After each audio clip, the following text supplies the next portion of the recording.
सभी को नमस्कार। सर्वप्रथम माता भगवती को प्रणाम करते हुए, परम पूज्य गुरुदेव को प्रणाम करते हुए आज की मैं केस स्टडी का प्रारंभ करूंगा। जिह्वाग्रमादाय करेण देवीं वामेन शत्रून् परपीडयन्तीं गदाभिघातेन च दक्षिणेन पीताम्बराढ्यां द्विभुजां नमामि। माता बगलामुखी, माता बगला परमेश्वरी को मैं दंडवत प्रणाम करता हूँ। आज की जो मेरी केस स्टडी है वो बड़ी महत्वपूर्ण है, रोमांच और रहस्य से भरी हुई है। अगर आप वीडियो के अंत तक बने रहेंगे तो आपको बहुत से नियमों के साथ साथ समाज के लौकिक नियमों की भी जानकारी आपको मिलेगी। आज का जो मेरा विषय है, एक ऐसी स्त्री जातक की कुंडली है जो पढ़ी लिखी है, सुंदर है, गौरांग है, आकर्षक है।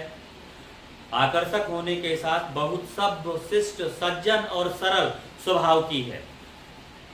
एक सीमा तक शिक्षा अर्जित करने के बाद नर्सिंग में डिप्लोमा लिया। डिप्लोमा के बाद एक प्राइवेट नर्सिंग होम में नौकरी करने लगी। वहाँ पर नौकरी अच्छे से कर रही थी। आकर्षक होने के कारण एक युवक से इनका प्रेम संबंध हुआ और बाद में वो युवक से इनकी शादी हुई। और वो युवक सरकारी क्लर्क था, लेकिन 2 वर्ष रिश्ता बहुत अच्छा चला।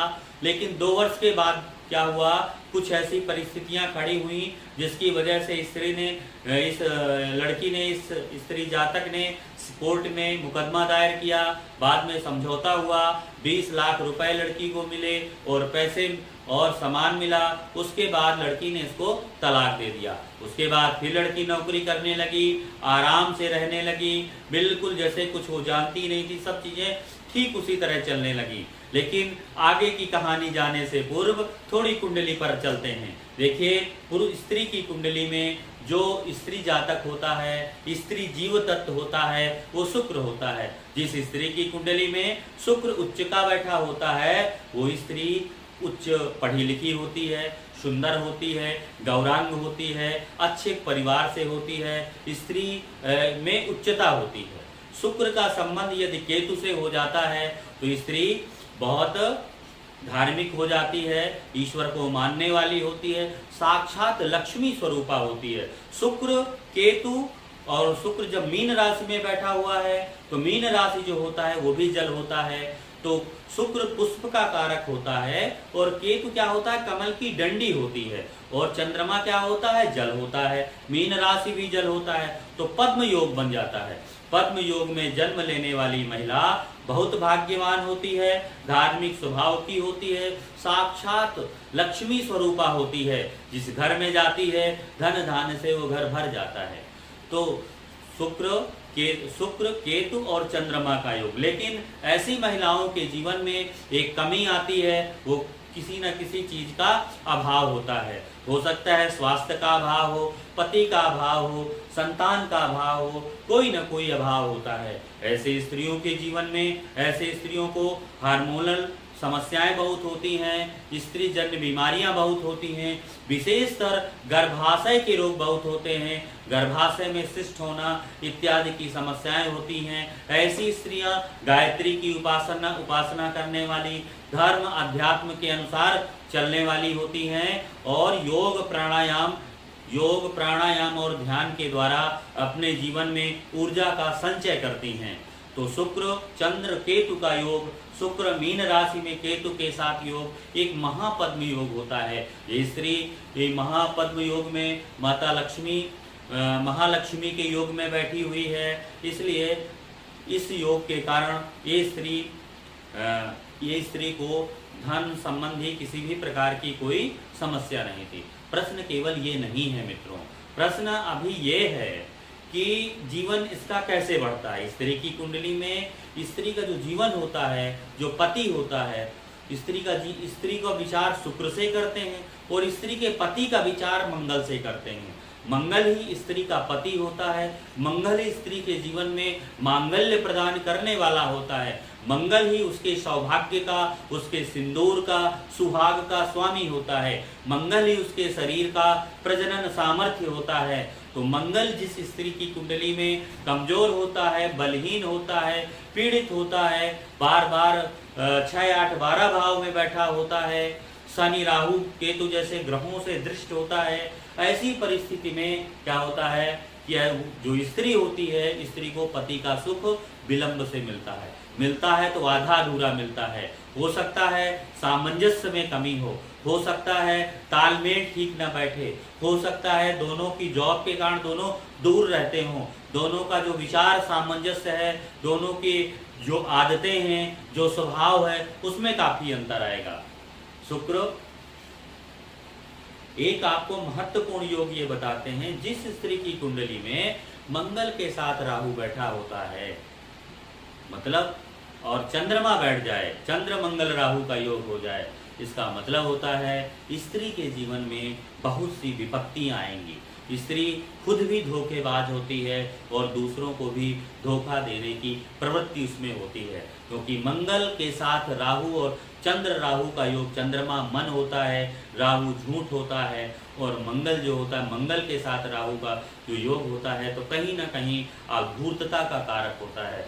स्त्री के जीवन में धूर्तता होती है, स्त्री अपने फायदे के लिए काम करने वाली हो जाती है। मंगल राहु का योग हमने अनुभव में देखा है कि जिनकी कुंडली में मंगल राहु का योग होता है, ऐसे लोगों को जीवन में धोखे का शिकार होना पड़ता है। ऐसे लोग खुद भी धोखा देते हैं और स्वयं भी धोखे का शिकार होते हैं। इनके जीवन में इस तरह की समस्याएं ज़्यादा होती हैं। अगर स्त्री की कुंडली में चंद्रमा मंगल राहु का योग है तो ये निश्चित हो जाता है पति के कारण इसको धोखा मिल सकता है, या पति को ये धोखा दे सकती है, पति का सुख वंचित, पति के सुख से वंचित रहेगी, लंबे समय तक पति का सुख इसको प्राप्त नहीं होगा। अब केस स्टडी में एक कहानी हमने वहां तक बताई थी। अब स्त्री का क्या होता है, दूसरा विवाह हो जाता है। दूसरा विवाह एक शिक्षक के साथ होता है, 2 वर्ष उसके साथ रहती है, उसके बाद उसके संतान के विषय में उसकी सास कहने लगती है।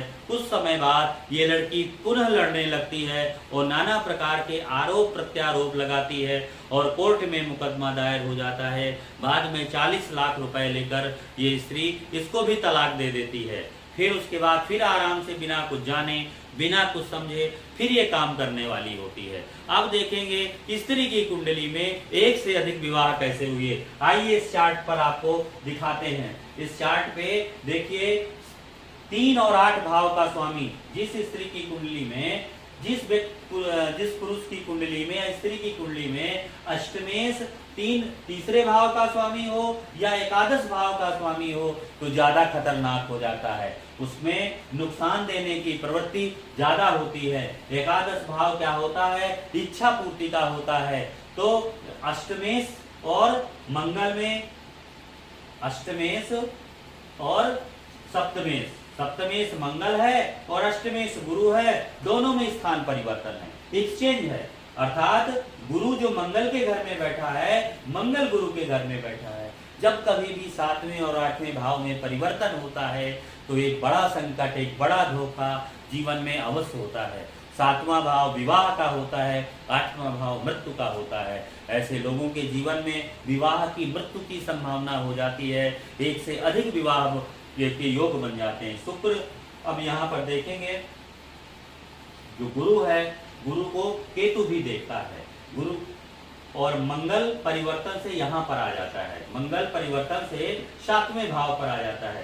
तो गुरु मंगल शुक्र, अब देखिए गुरु का संबंध एक स्त्री शुक्र से भी हो रहा है, केतु से भी हो रहा है, बुध यहाँ पर वक्री है, बुध वक्री होकर के आ रहा है तो बुध से भी हो रहा है। एक से अधिक विवाह का योग अगर मंगल से देखेंगे, मंगल परिवर्तन से आएगा, बुध 50% शुक्र के पास होगा। मंगल परिवर्तन से आ रहा है, मंगल में, मंगल और गुरु में परिवर्तन है, परिवर्तन के कारण मंगल का प्रभाव 7वें भाव पर आया। जब मंगल का प्रभाव 7वें भाव पर आता है तो मंगल का संबंध केतु से, गुरु से, शुक्र से, बुध वक्री होकर के आ जाता है।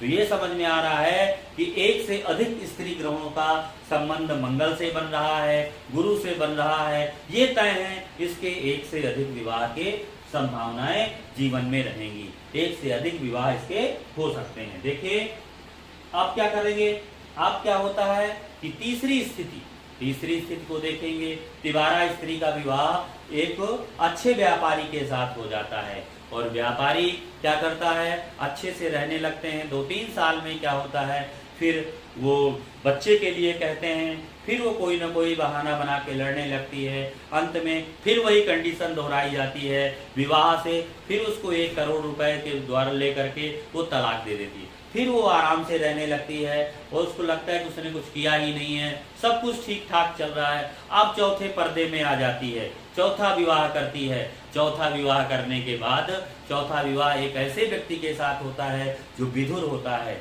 उसके साथ 1-2 साल रहती है, फिर विवाह की संभावनाएं आती हैं। फिर 1-2 साल रहने के बाद अब क्या होता है कि लड़के की माँ शादी उसके लिए संतान के लिए कहती है। जब लड़के की माँ संतान के लिए कहती है फिर वो लड़ने लगती है। लेकिन ये चौथा वाला जो था पति उसका, वो बुद्धिमान था। उसने क्या किया, सीसीटीवी कैमरे लगवा दिए थे।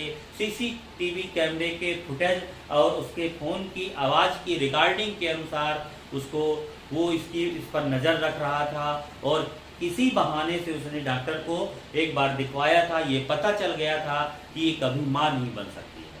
एक गलती छिपाने के लिए इस लड़की ने 4 लोगों की जिंदगी खराब की। बाद में पता चलने के बाद क्या हुआ कि पंचायत में लड़के ने जब रिकॉर्डिंग सुनाई तब लड़की की असलियत सामने आई कि अपनी एक गलती छिपाने के लिए इसने 4 विवाह किए।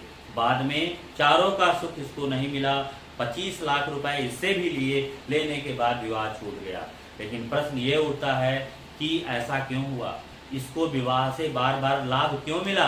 क्योंकि देखिए कि आय भाव का स्वामी गुरु कहाँ बैठा है, आय भाव का स्वामी गुरु सप्तम में बैठा है। अर्थात आय का, इनकम का प्रॉफिट सप्तम क्या है, विवाह। तो इसको विवाह, हर बार विवाह से लाभ मिला। ठीक है, अब क्या करते हैं कि केतु जो शुक्र है वो भी केतु के कारण कमजोर हो जाता है। जो गुरु है, गुरु एकादश भाव और अष्टम भाव का स्वामी बनने के कारण फिर ये शुक्र को देखता है, स्वामी बन जाता है, शुक्र को देख लेता है। शुक्र की ताकत भी कमजोर हो जाती है। अगर मंगल को देखेंगे, मंगल के आगे राहु बैठा है, चंद्रमा बैठा है। इस योग ने स्त्री को ज्यादा परेशान किया। चंद्र मंगल राहु के कारण धूर्त योग रहा। इस धूर्त योग के कारण इस स्त्री के चिंतन में ये स्त्री कभी भी अपनी गलती को स्वीकार नहीं कर पाई। हर गलती, अपनी हर एक दोष को दूसरे पर रख देती थी, कलंक लगा देती थी। लेकिन सत्यता तो कभी न कभी बाहर आएगी। तो ये सत्यता चौथे पर्दे पर आई। इस मंगल अष्टम में बैठा है, राहु नवम में बैठा है, चंद्रमा बैठा है दशम में। देखिए चंद्रमा मन का कारक होता है। अगर ज्योतिष में त्रिभाव युति कही गई है, 3 ग्रह अलग अलग भाव में बैठेंगे तो त्रिभाव युति होगी। मंगल राहु चंद्र का योग बना। मंगल पति होता है स्त्री का और राहु क्या होता है, मुख का कारक होता है। चंद्रमा खाने वाली चीजें होती हैं। मंगल दांत का होता है। अगर मुंह के अंदर कोई चीज जाएगी तो नष्ट हो जाएगी। इसीलिए पति के आगे उसके चंद्रमा और मंगल बैठ गए, जिसकी वजह से चंद्रमा भी अनिष्ट भाव का स्वामी है, जिसके कारण मंगल को बहुत परेशानी उठानी पड़ी। इनके इसको पति का सुख नहीं मिला और पति को ये हमेशा धोखा देती रही। ये योग चंद्र मंगल राहु के योग में आता है, इसलिए ये योग बन गया।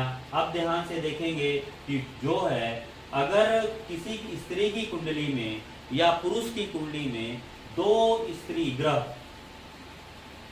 2 पुरुषों के बीच में कोई एक स्त्री बैठ जाती है तो स्त्री के जीवन में, स्त्री ग्रह के जीवन में काफी परेशानी आती है। ऐसे स्त्रियों के जीवन में एक से अधिक विवाह के और संबंधों की संभावनाएं होती हैं। सूर्य देखिए, सूर्य और शनि के बीच में बुध बैठा हुआ है और चंद्रमा को देखिए कि यहाँ से देखेंगे गुरु और केतु के साथ शुक्र बीच में फंसा हुआ है। ये स्थितियां बताती हैं कि इसमें चारित्रिक भ्रष्टता भी रही होगी, जिसकी वजह से ये हर बार अपनी गलती छिपाने के लिए गलत काम करती रही। इन्हीं शब्दों के साथ आज की वार्ता का समापन करता हूँ।